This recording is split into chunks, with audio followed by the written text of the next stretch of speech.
Buenas tardes, mi nombre es Deile Ruiz. Les voy a presentar mi proyecto de Electrónica Digital 2 que trabajé con mi compañero Santiago Sánchez. El juego se llama Parque Las Américas y consiste en esquivar los obstáculos que normalmente se encuentran en el Parque de las Américas, como son bicicletas, perros y popos. Entonces es de dos jugadores, tiene la bocina para que suene cuando uno muere y cuando empieza el juego.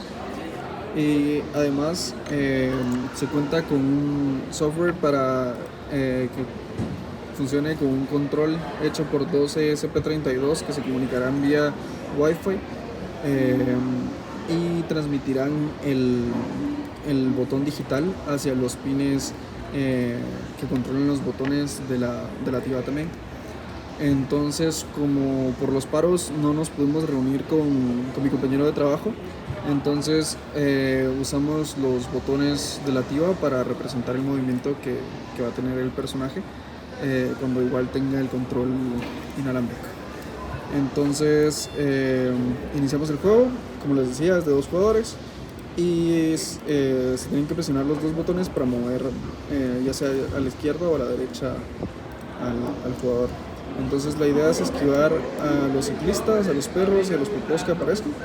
Y el juego va contando, tiene un contador que cuenta en qué momento se inició el juego y se lo resta cuando muere el jugador para saber en quién de los dos jugadores duró más y determina quién ganó.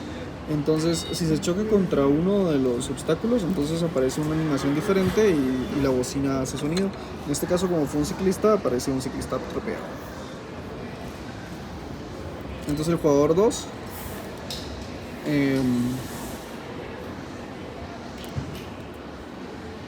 mismo procedimiento, izquierda, derecha, y la idea es ir evitándolos. Y si se choca contra otro obstáculo, entonces se imprime otra imagen.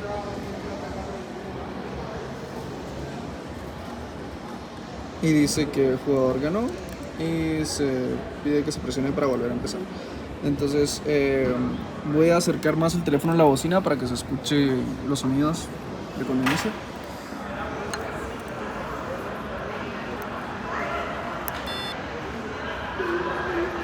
Entonces ese fue el sonido de cuando inició y ahorita voy a reproducir el sonido, o sea, voy a seguir jugando para que vean en qué momento suena cuando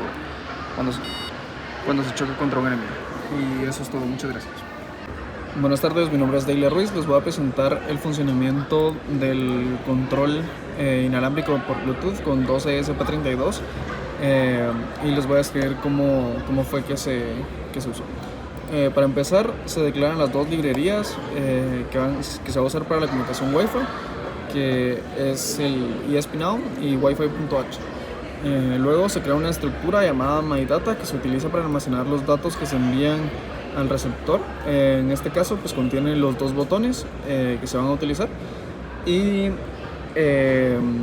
esto se guarda en la estructura y los dos botones, pues cuando está presionado es 1 y cuando no está presionado es 0. Luego se declara la variable MyData para almacenar los datos que se envían y se declaran las variables de los button pin, que es donde están donde se van a colocar los botones en los pines de la ESP32 del emisor, porque ahorita estamos viendo el emisor, por cierto.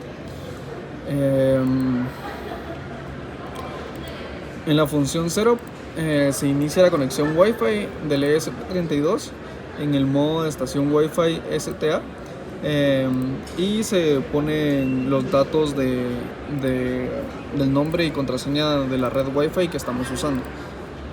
En este caso, pues el mío es Familia Ruiz y pues la contraseña.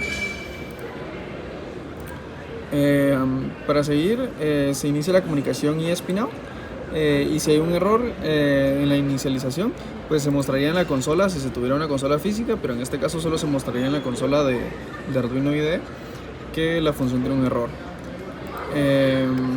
Luego se configura la información del receptor para la comunicación del ESP-Now usando Broadcast Address y se utiliza para especificar la dirección del receptor. Se envían todos los dispositivos, se envía a todos los dispositivos dentro de la misma red. En este caso se configura el canal 0 y no se habilita ningún tipo de cifrado.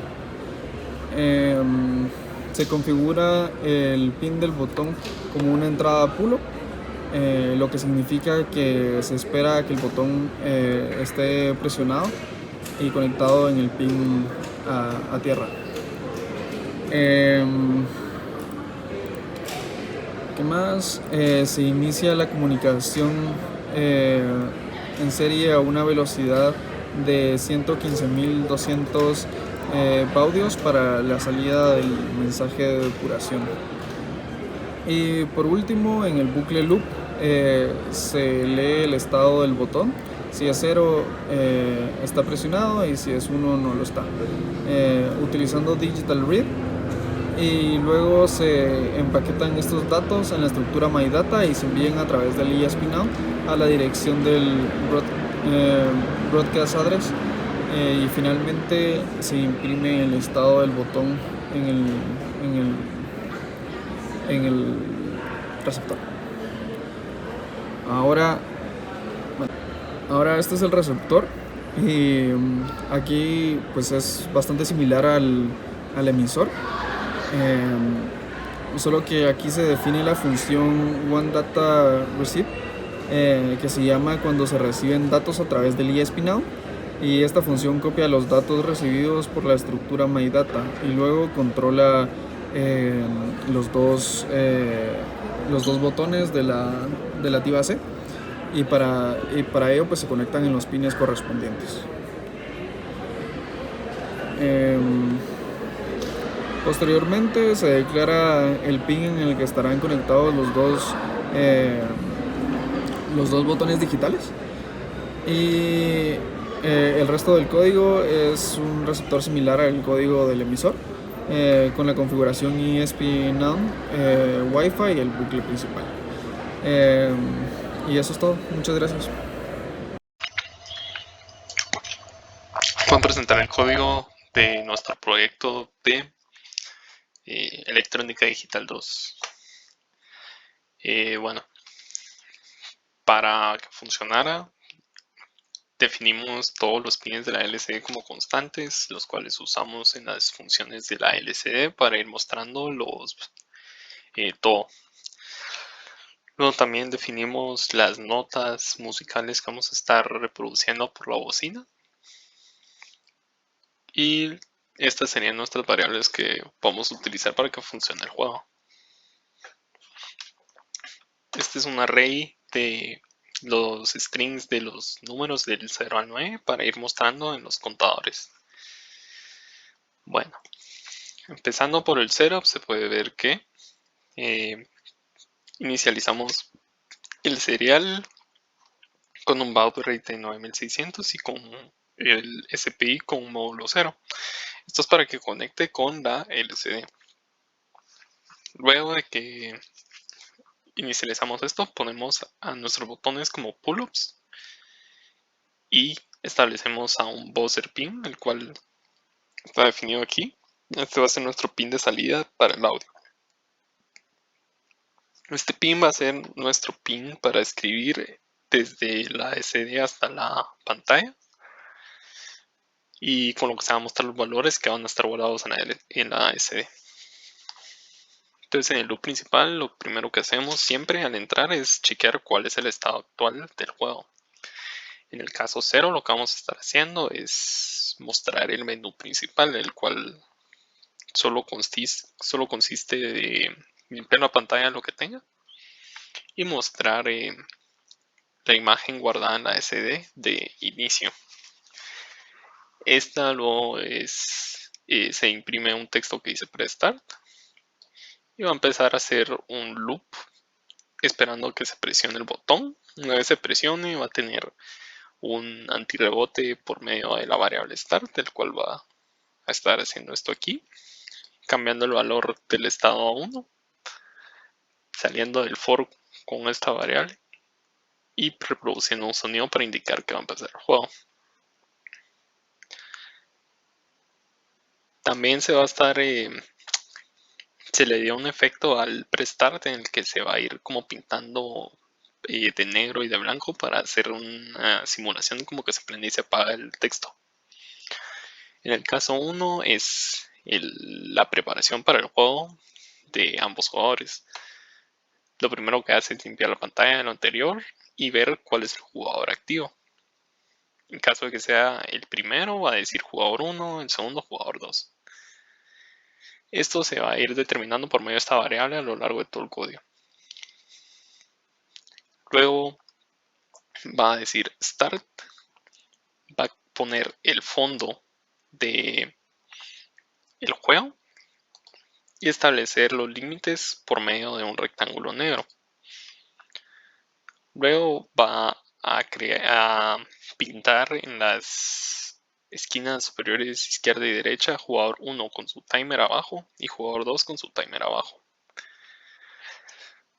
Para mostrar los valores del timer, lo que hacemos es agarrar la variable timer1, que es un string, y separar separar los números del timer del jugador 1, que sería T1, y el jugador 2, T2, en cifras por medio de estos cálculos. Estas luego se suman y se vuelven un solo string y se muestran con print. Finalmente, se va a guardar el tiempo actual del juego, o sea, desde que empezó desde que empezó a funcionar el TIVA hasta este momento, para después írselo restando a otra variable temporal y conseguir el tiempo actual que tardó el juego. Se va a cambiar de estado y se va a salir. En el caso 2, lo que va a hacer es ya empezar a hacer el juego. Para esto lo que va a estar haciendo es que cada vez que entre al loop va a ir actualizando el contador. Luego se va a entrar a otro for loop donde se va a estar haciendo esto para que hayan animaciones. La variable X nos va a servir para animar a nuestros personajes. Luego se van a estar haciendo reads de los botones constantemente en el loop y actualizando el contador con la variable jugador. Esta se le manda para que se observe, para determinar cuál es el contador que se va a estar actualizando. Como podemos ver, lo primero que hace es siempre ir restando con una variable temporal para conseguir el tiempo actual de juego. Y luego lo que va a estar viendo es que cada incremento de 20 segundos en el contador va a estar incrementando la velocidad del juego, volviéndolo efectivamente más difícil. También va a estar haciendo una comparación con temp3 para ver que no incremente de más en un lapso de, como que no haga el loop en menos de un segundo para que no incremente más de la cuenta. Luego lo que va a estar haciendo es, si se mandó al jugador 1, a actualizar el timer 1 y si no, va a ir actualizando el timer 2.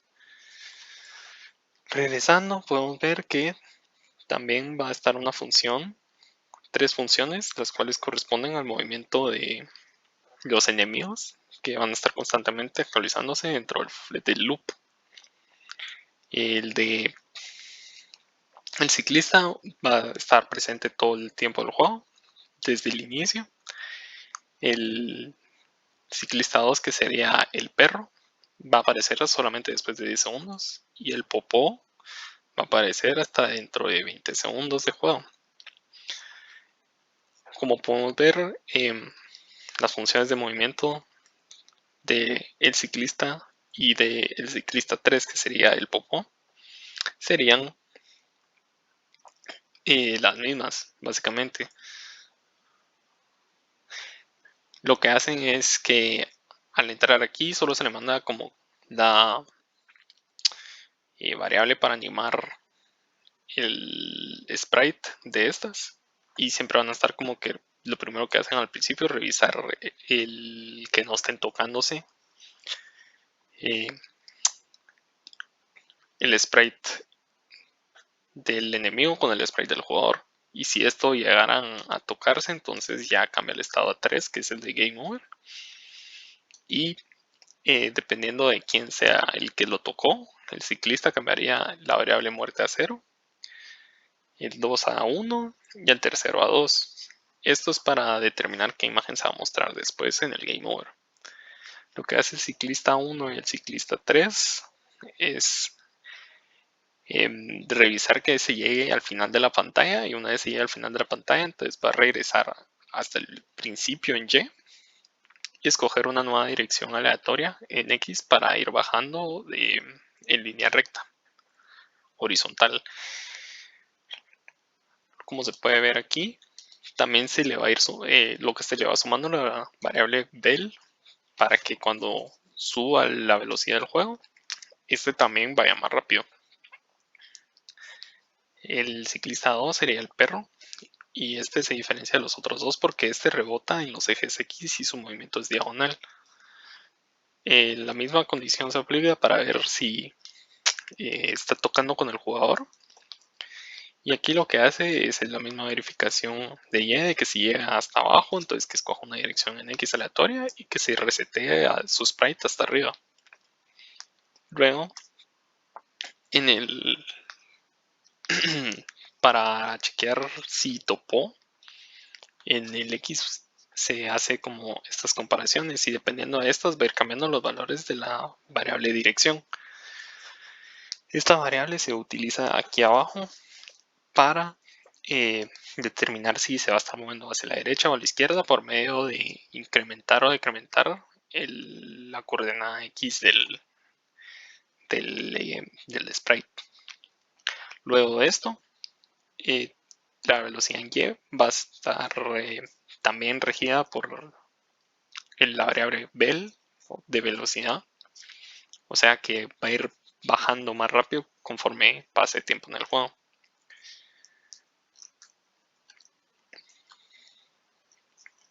Estas funciones también se meten después, incluso a los whiles que utilizamos para decir qué sucede cuando se presiona un botón.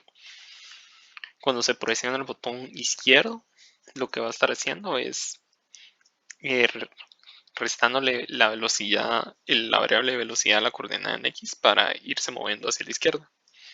O sea que cuando incrementa la dificultad también va a haber la capacidad de moverse más rápido. Dentro de este while siempre se va a estar verificando que se actualice el contador y las coordenadas de los sprites enemigos, porque si no, estos no se moverían hasta que uno parara de presionar el botón.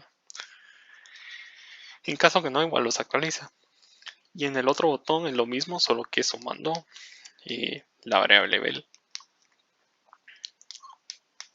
Finalmente, si se llega a perder, entonces sale de todo este loop del for y ya pone esta variable para que se salga y pone la nota que nos va a reproducir cuando perdemos. Luego va a cambiar de estado al estado 3, en el cual se va a hacer un clear de la pantalla, se va a mostrar la imagen correspondiente a quién fue el enemigo que tocamos para perder, y luego va a mostrar game over encima. En caso que aquí se va a ir incrementando la variable jugador para que se vaya determinando quién es el que está jugando. O sea, la primera vez que se incremente va a empezar a jugar el jugador 2 y la segunda que se incremente ya va a empezar a hacer la comparación para ver quién ganó. Como podemos ver aquí, cuando ya se hace la comparación de quién gana, se ve quién es el que tiene el tiempo más grande y ya muestra jugador 1 o jugador 2 gana. Si llegaran a tener el mismo tiempo, entonces va a mostrar empate. Luego se va a estar esperando hasta que se presione el botón izquierdo o Start para volver a empezar desde el menú. Cuando se presiona este botón, podemos ver que lo que hace es reiniciar todas las variables que se usan para que el juego funcione. Finalmente, si la variable jugador es igual a 1, entonces estaría entrando esta condición, la cual lo único que hace es resetear el juego desde el estado 1 O sea, desde que se inicializa la pantalla para que pueda jugar el otro jugador, reseteando todas las variables de los personajes y la velocidad. Luego, para nuestra reproducción de sonido utilizamos esta función beep. Para el mapeo DSE utilizamos esta función donde lo convierte a un bitmap. Esta función usa también el ASCII to hex, el cual convierte los valores que están en el archivo de texto a valores hexadecimales, los cuales ya se pueden representar con color en el bitmap. Y estas son todas las funciones que se utilizan para eh, encender la pantalla y que vaya mostrando cosas. Tenemos también para pintar líneas horizontales, verticales y rectángulos. Y el print. Muchas gracias.